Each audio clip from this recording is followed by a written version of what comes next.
Hey KBC Youth, welcome to our segment dedicated this fall, which is Stories Matter. This semester, we have been exploring stories of church members here at KBC and how their stories can inspire us and help us connect with others in the world. And our final guest for the semester is someone really special, Pastor Donna Watts. Very excited that she's going to be here today. Donna earned her bachelor's degree in English with a secondary education certificate from William Jules College here in Missouri in 1987.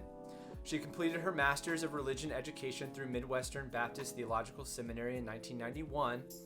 And during that time, she's been serving churches since 1989. Donna came to KBC part-time as a part-time minister in 2002, and in 2008, the church decided to call her as a full-time minister. And so she's been serving at this church for almost 20 years now. So Donna, I'm very excited that you're here to share a little bit of your story with us today. Thank you so much for joining us.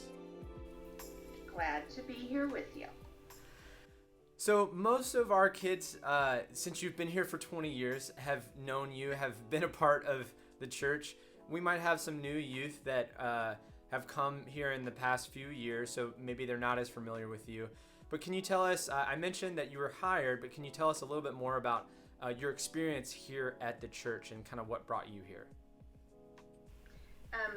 Actually, I had been serving at a church in South County, had been there a little over 7 years, and when they called a new pastor, I didn't feel like I could support his leadership. And as an associate, that's my role, is to work with and support the senior pastor. So we left, and so I came to KBC really as a church member. And in 2000, really in 1999, I was expecting Anna whenever we started here, because I was going to take just a couple of years off and see what other doors got opened. So I'd been here a couple of years, and they had a need, and so they asked if I would serve part-time interim, and so I have been voted on by the church, I think, 4 times. Before that, you've lived in Missouri almost all your life, right? I think you traveled around a little bit when you were younger. Can you tell us a little bit about what role religion played in your life when you were growing up? So my dad joined the Air Force when they found out they were expecting me, and then he retired when I went to college. So for all of my grown-up life, we moved around a little bit. We were in the Midwest and South. But no matter where we lived, the first thing we would do when we moved to a new community was to find a local Baptist church. So we were very Sunday morning, Sunday night, Wednesday night, GAs, music, all of that. All of life revolved around church. That was our social network. So through youth, and then when I went to college, I was one of those that continued going to church when I went to college. And ironically, Caroline Pemberthy, who you heard her story a while back, her sister, Bonnie, was my Sunday school teacher in college. No way. That's really cool. Yeah, it was very weird when we put 2 and 2 together. So yeah, church has been the center of my life and the life of my family.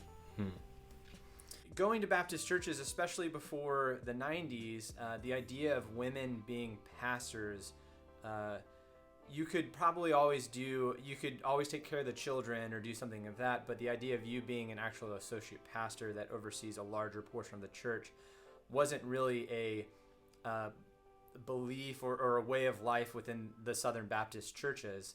So can you talk a little bit about what still drew you towards ministry, and what was that like going through that process, even though a lot of the church was like, you're not supposed to be a pastor. You're not supposed to be more than just a children's minister. So I started feeling called to ministry when I was a teenager, early teenager. And I knew no women who were in ministry of any kind in my churches, had never seen or known a female minister. So my response to God, because that was very confusing to me, was that I would simply say yes to whatever doors God opened, that I would be willing to do whatever in the moment that God opened the doors for. When I shared, I had a pastor at that time who was very honest with me. He was very affirming, but he did say this is going to be a hard road. I initially thought I would work with youth because that would be acceptable. So I served as the summer youth intern at one of my previous churches during college. And it was during that time that I discovered the ministry of education, realizing that what I wanted to do with youth, the education ministry did that across the board. So that was how I got interested in that. I think probably if I had lived in a different time, I probably had been a male, I would have pursued being a pastor. But when I went to seminary, first, when I got married, Chris was a youth minister and was going to seminary when we got married. We'd been married about 3 months, and I said to him, I have to go to seminary. I don't know what that's going to look like, but I know that that's the next step that I need to take. And Chris's response was, well, I know I'm not supposed to go to seminary, so I'm going to quit.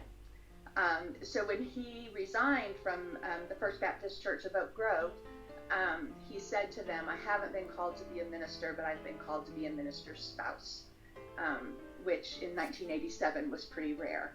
Yeah, that's huge. Yeah, at that moment. Yeah, wow. Yeah. So when I went to seminary, I was not going to be ordained. I was not going to preach.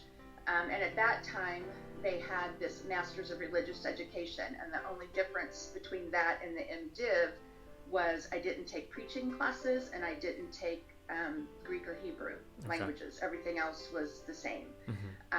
So I opted for that since I wasn't going to be a senior pastor.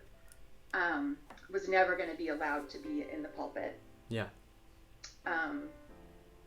So completed that. Well, didn't really complete that. I started that. Then we moved to St. Louis, and I started serving at a church. It was actually Kirkwood Baptist Church in Webster Groves. That's now, I think it's called The Grove. That's cool now. So that's where Judy Condre went and Jack Hill.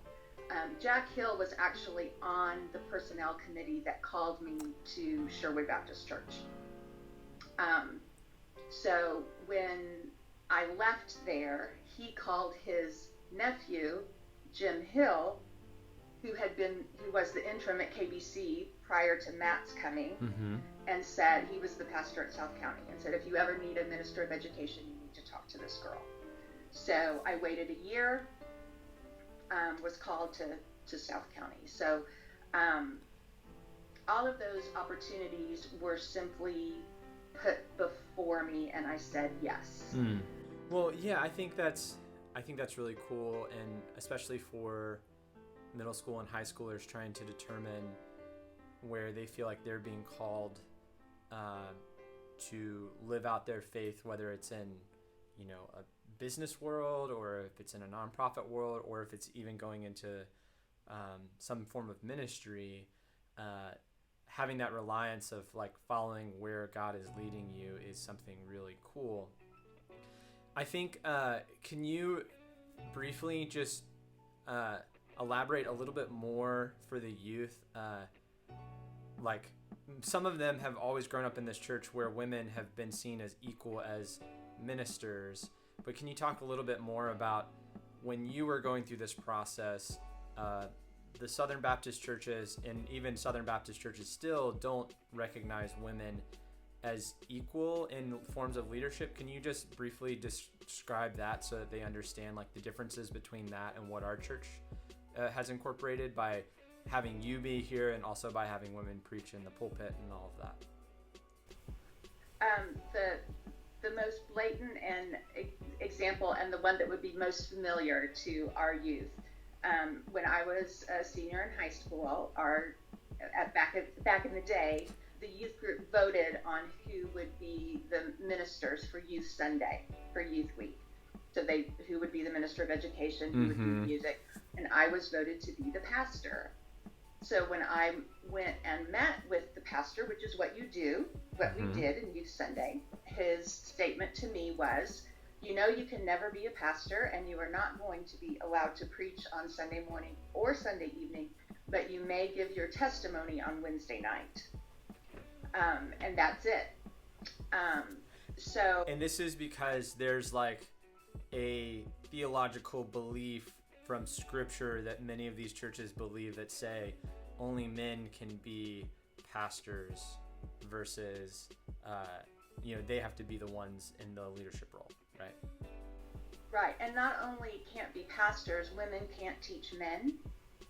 So if there was a Sunday school class that had men in it, it had to be taught by a man. So one of the things that, as I look back, and I think a lot about, because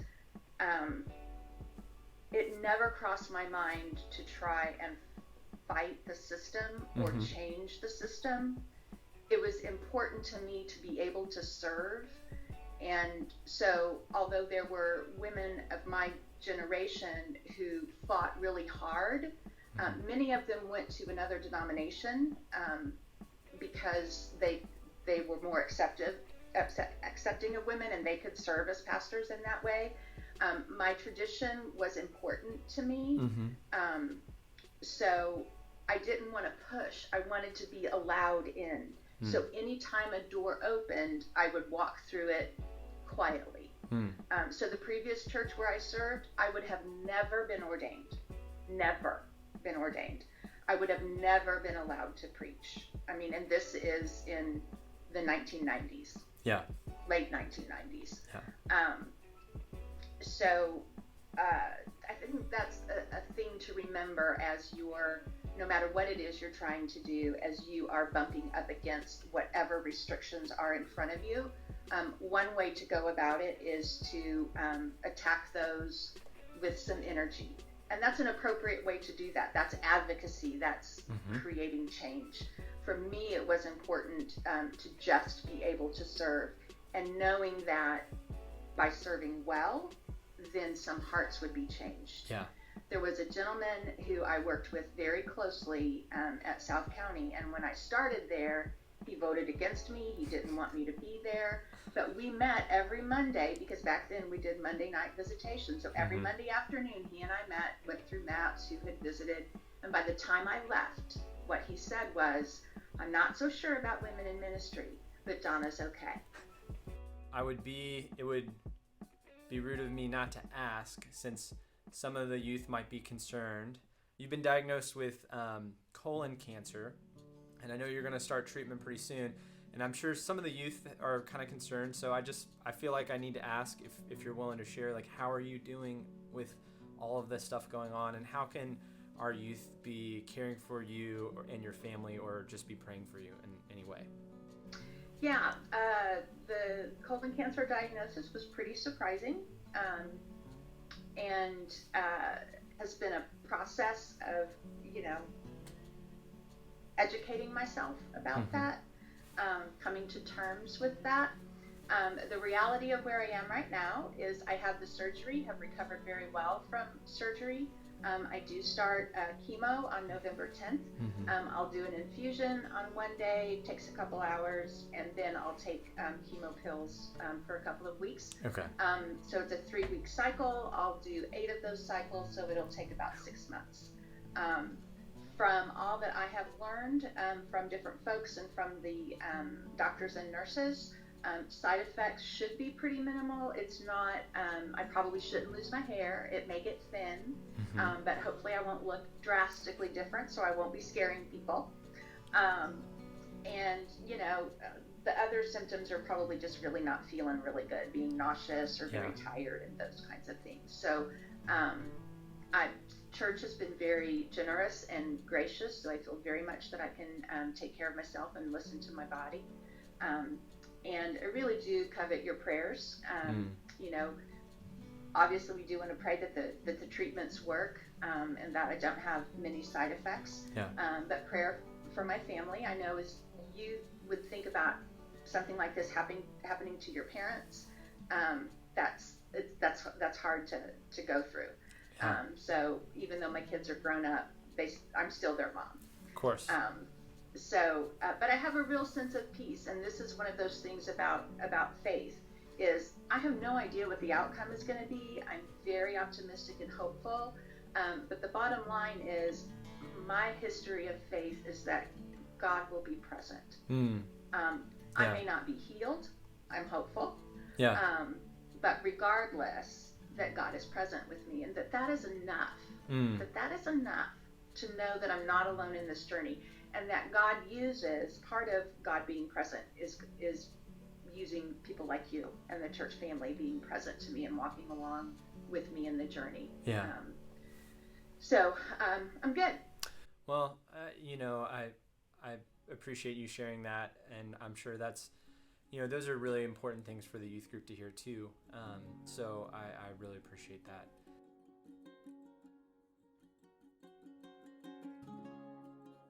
So finally, I usually ask all of the guests what's like, if there's anything else or a special takeaway that they want to share with the youth group about their story, about their life. And so I wanted to propose that to you. Is there a special takeaway that you want to emphasize for the youth group? Persistence and tenacity have been important words in my life. To not give up, to look for opportunities rather than obstacles. Whenever you see those obstacles, the old find a way around or over or under or through, and that the possibilities are not as restrictive as we think they are.